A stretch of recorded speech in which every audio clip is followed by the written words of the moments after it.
চেরাপুঞ্জি থেকে শুভ সকাল। একটি নতুন দিনের শুরু, মেঘ আর পাহাড় দেখতে দেখতে।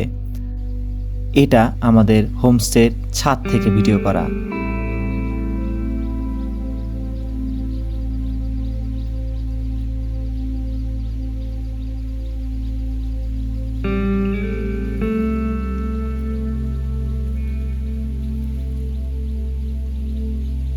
সকালবেলা উঠেই চেরাপুঞ্জির শান্ত মনোরম মেঘে ঢাকা রাস্তায় হাঁটতে বের হয়ে যাচ্ছি।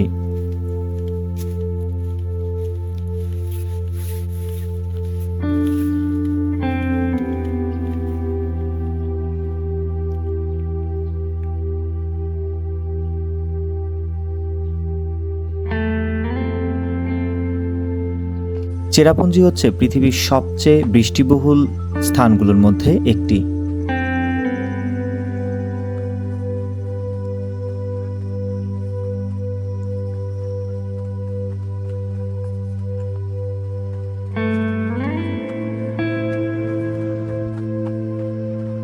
চেরাপুঞ্জি এসে অনেকেই বিভ্রান্ত হতে পারেন, কারণ এখানকার সাইনবোর্ডগুলোতে সোহরা লেখা।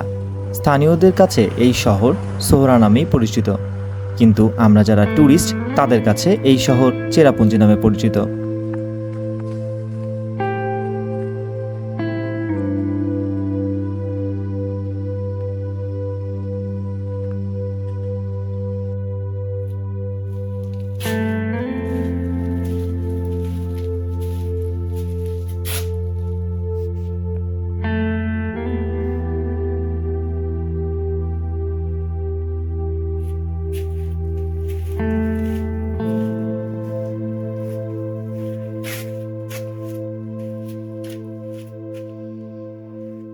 চলুন দেখে নেওয়া যাক আমাদের লাটারা হোমস্টেটি।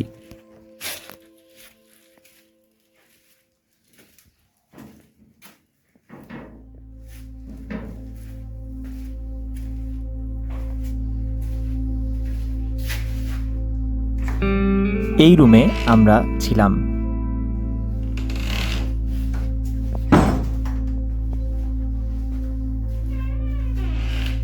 এটা আর একটা রুম। এখন চলুন যাই ছাদে।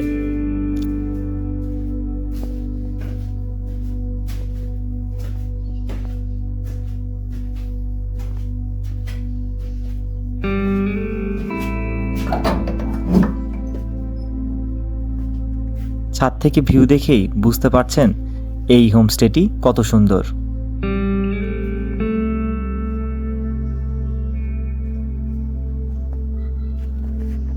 এখানে ছাদ থেকে খুব সুন্দর একটি ভিউ পাওয়া যায়।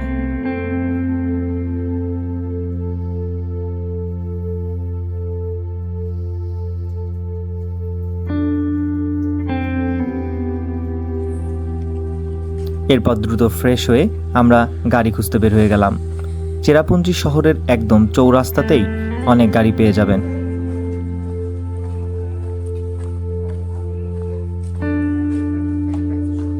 আমরা একটি গাড়ি নিলাম শিলংয়ের উদ্দেশ্যে যাওয়ার জন্য। এই গাড়িটি আমাদের বিভিন্ন সাইট সিইং করিয়ে তারপর শিলং নামিয়ে দেবে। গাড়িটির ভাড়া নিয়েছিল 2500 রুপি।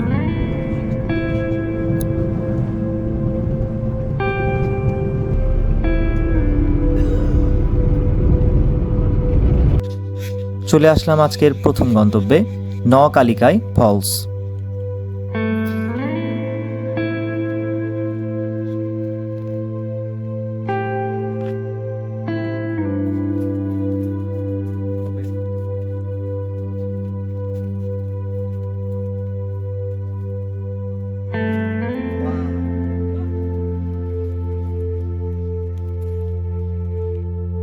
এখানে এসে দেখি ফলসের শব্দ শোনা গেলেও প্রচুর পরিমাণে মেঘে ঢাকায় কোনো ফলস দেখা যাচ্ছে না।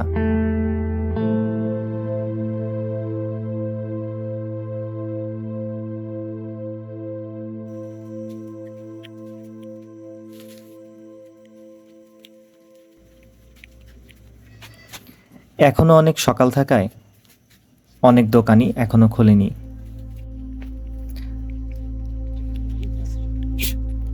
আমরা হয়তো আজকের দিনে প্রথম ট্যুরিস্ট হিসেবে এই স্পটে এসেছি।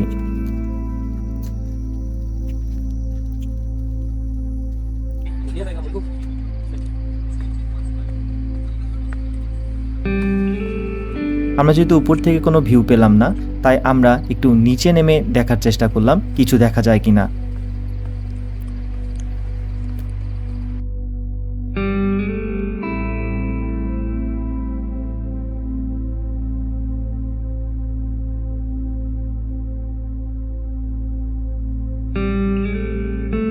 কিন্তু অনেক দূর নামার পরেও আমরা কোনো ভিউই পেলাম না। এজন্য আর বেশি রিস্ক নিয়ে অনেক দূর না নেমে আমরা আবার ওঠা শুরু করছি।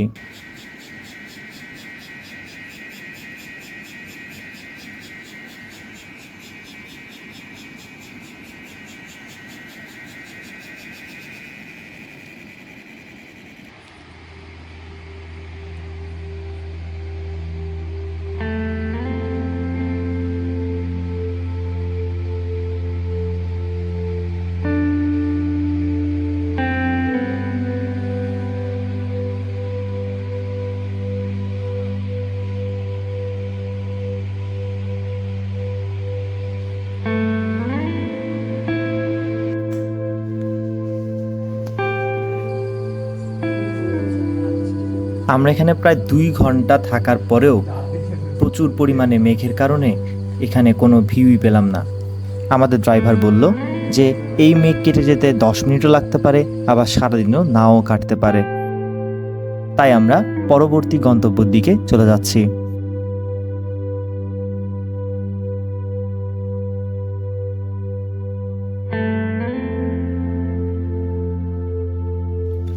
আমাদের আজকের পরবর্তী গন্তব্য চেরাপুঞ্জি ইকো পার্ক।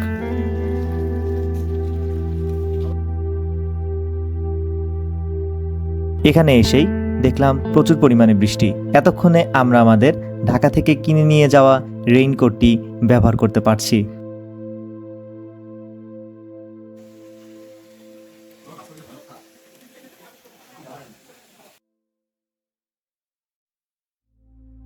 আবারও সিঁড়ি বেয়ে উপরে ওঠা। আজকে এই স্থানগুলোতে প্রচুর পরিমাণে ট্যুরিস্ট কম, মনে হচ্ছে আমরাই শুধুমাত্র এখানে এসেছি।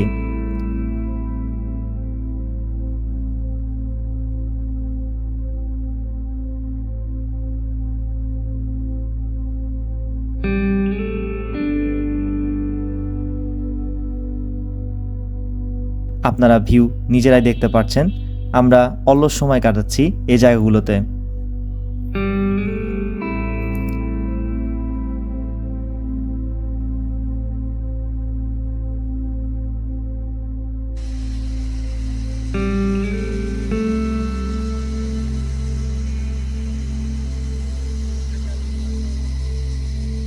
এখানেও একই অবস্থা, মেঘে ঢাকা থাকায় অনেক ভিউই আমরা দেখতে পাচ্ছি না, কিন্তু এখানে মেঘই এক অপরূপ সৌন্দর্য।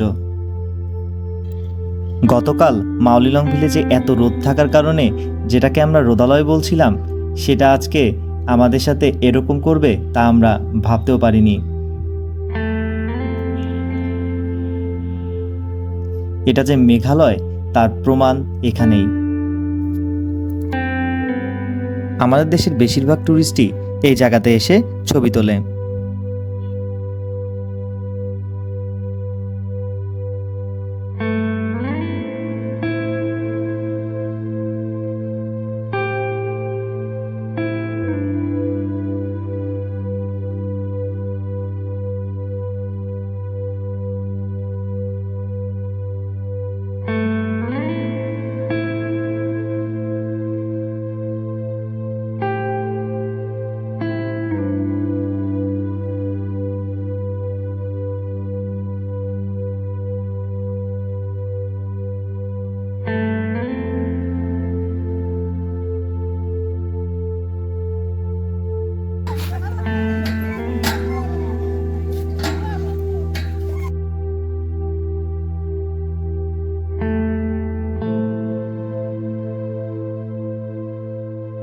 এরপর আমরা চলে যাচ্ছি আমাদের তৃতীয় গন্তব্যস্থল মাউসুমাই কেভ।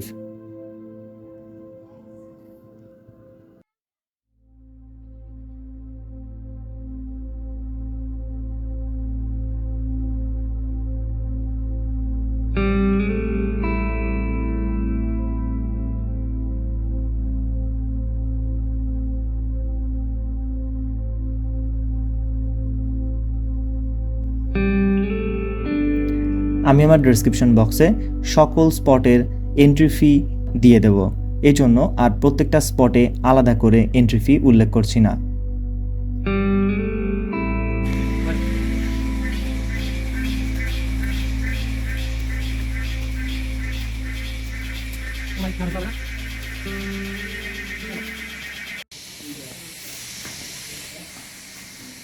আমরা ঢুকে যাচ্ছি সেই ভয়ঙ্কর গুহায়।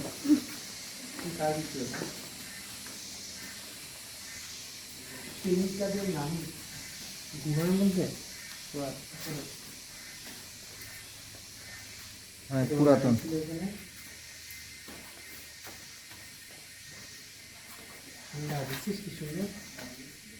অনেক ঠান্ডা পরিবেশ, শীতল।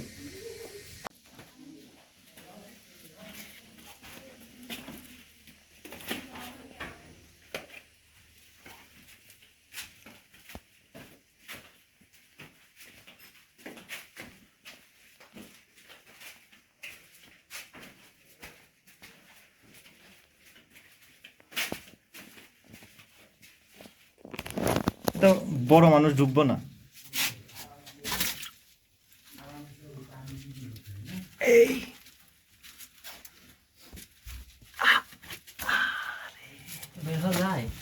হ্যাঁ, তারপর ডান দিকে।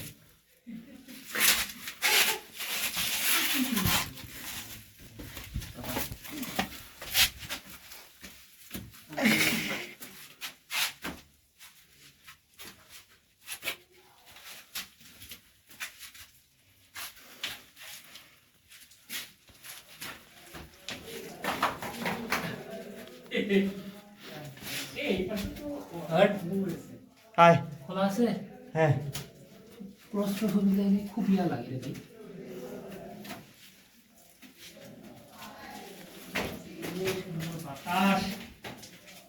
দেখ তুই দাঁড়া, তুই এদিকে আয়, তুই এদিকে আয়।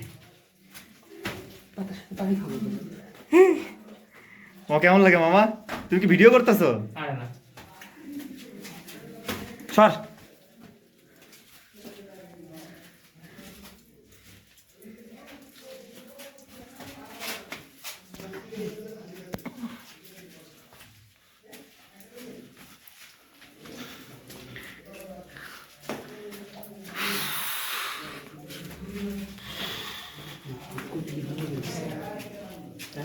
হ্যাঁ,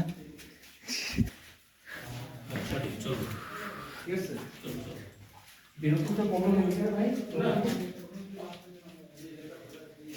ছোট জায়গা কি রে, সামনে ছোট নাকি?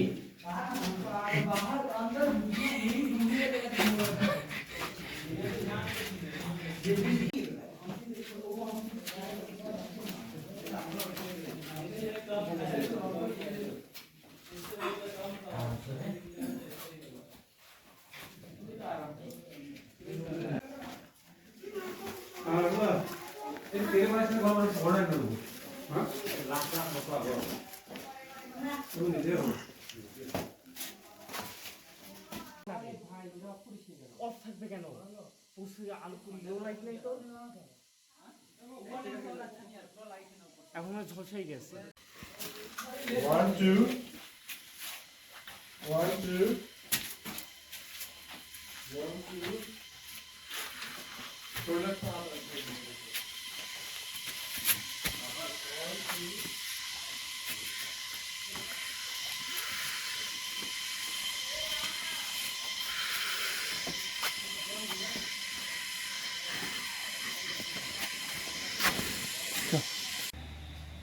বাজে হয়ে যাবে।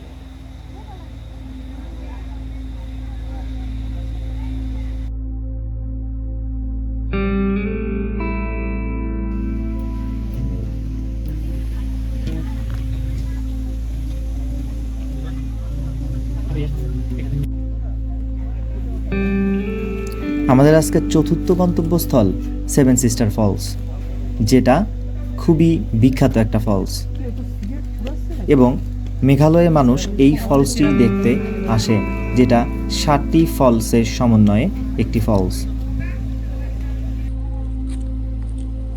কিন্তু মেঘালয় তার প্রমাণ সব জায়গাতেই দিয়ে রেখেছে, এখানে এসেও একই, মেঘ বা কুয়াশা যেটাই বলেন না কেন, চারিদিক দিয়ে এতই ঘিরে রয়েছে যে আমরা কোনো ভিউই পাচ্ছি না।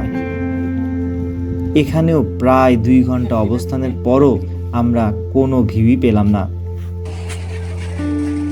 এখানে এসে আমরা এই দোলনায় দোল খাওয়া ছাড়া আর কোনো কিছুই করতে পারিনি। আবারও এক রাশ মন খারাপ নিয়ে আমরা চলে যাচ্ছি আমাদের পরবর্তী গন্তব্যের দিকে, কিন্তু আমরা জানি না যে এখন আমরা পরবর্তীতে কোথায় যাব।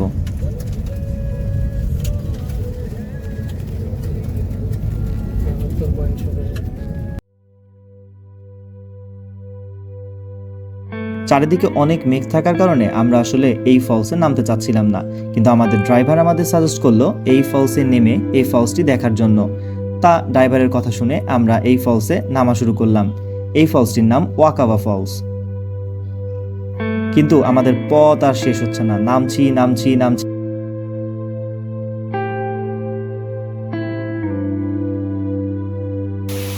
আমরা ভাবছি এটাই হয়তো বা সেই ফলস, এত ছোট ফলস। আমরা মনে মনে খুবই বিরক্ত যে এই ফলস দেখার জন্য আমরা নামছি।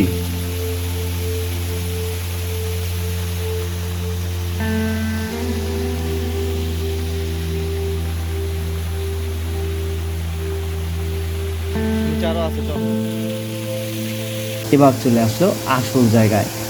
মানে এই ফলস দেখে আমাদের মনটা এত পরিমাণে খুশি যে এই আজকের এই প্রথম আমরা কোনো ফলস দেখতে পেলাম, এবং এই ফলসটি ছিল সত্যি অসাধারণ, এবং এই ফলসের একদম কাছাকাছি চলে যেতে পারবেন আপনি।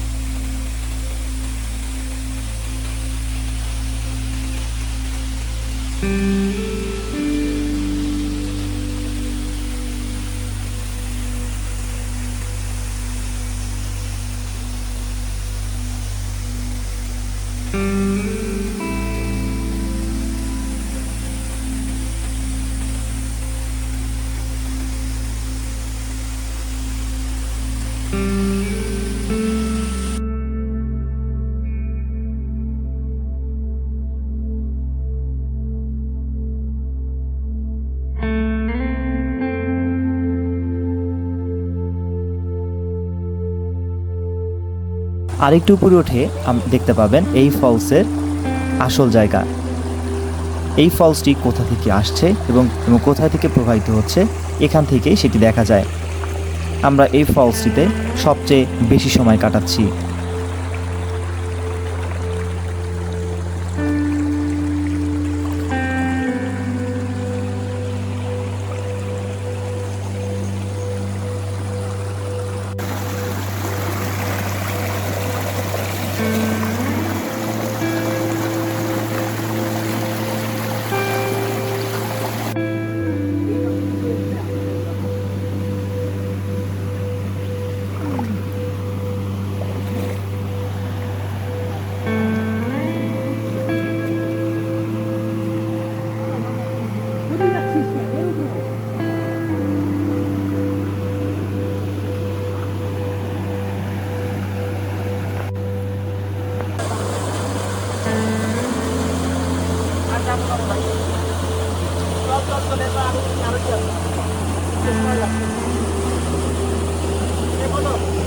চল।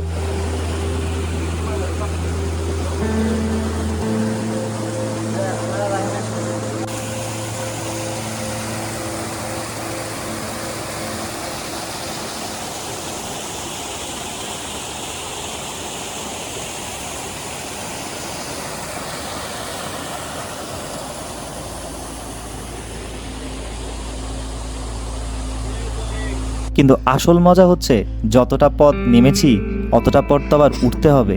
নামতে যদি আপনার লাগে আধা ঘন্টা, উঠতে লাগবে 1 ঘন্টা।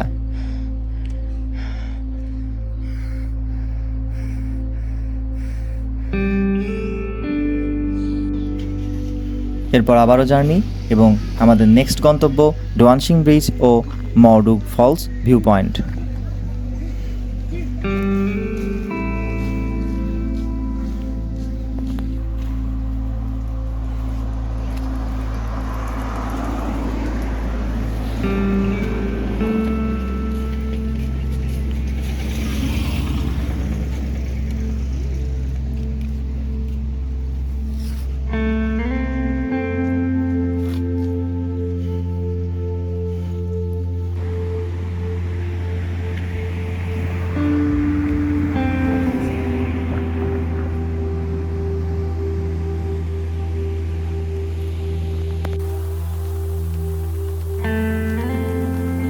এই পয়েন্ট থেকে জিপ লাইনিং করা যায়, কিন্তু আমরা যে সময় এসেছি এই সময় হয়তো এটা বন্ধ আছে। এই পাহাড়ের ভিউগুলো একবার দেখুন, সত্যিই মনোমুগ্ধকর।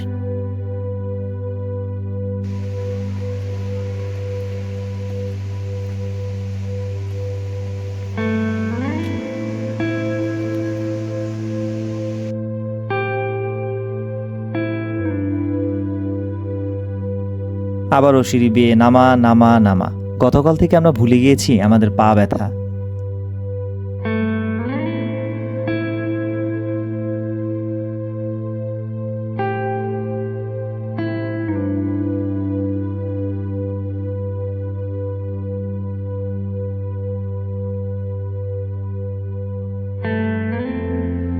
অসাধারণ একটা ফলস।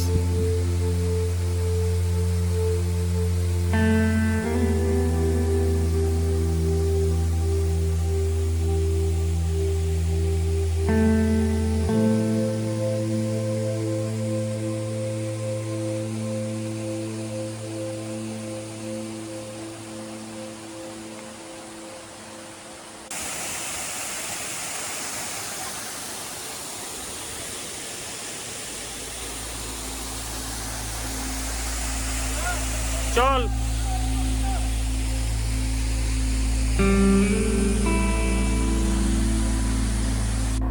এবার আমাদের ডেস্টিনেশন শিলংয়ের উদ্দেশ্যে।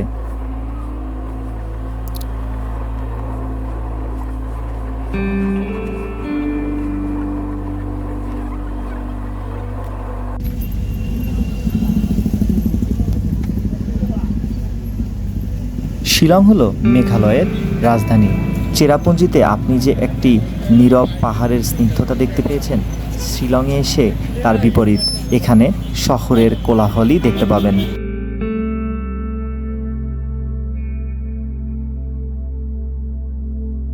শিলং শহর থেকে আপনি মেইনলি কেনাকাটা করতে পারেন। কেনাকাটার জন্য আমার সাজেস্ট থাকবে বাইরের ফুটপাথ থেকে কোনো প্রোডাক্ট না কিনে আপনারা চাইলে বিশাল মার্ট থেকে কিনতে পারেন, কিন্তু এখানে খেয়াল রাখতে হবে রাত 8টার মধ্যে সব দোকান বন্ধ হয়ে যায়। তাই আপনাকে কিছু কিনতে হলে রাত 8টার মধ্যেই কিনতে হবে। এখানে রবিবার বিশাল মার্ট খোলা থাকলেও অন্যান্য সব কিছু বন্ধ। আমরা বিশাল মার্টে এসে পৌঁছেছি একদম বন্ধ হওয়ার আগ মুহূর্তে, এই জন্য আমরা এখান থেকে কিছুই কিনতে পারিনি।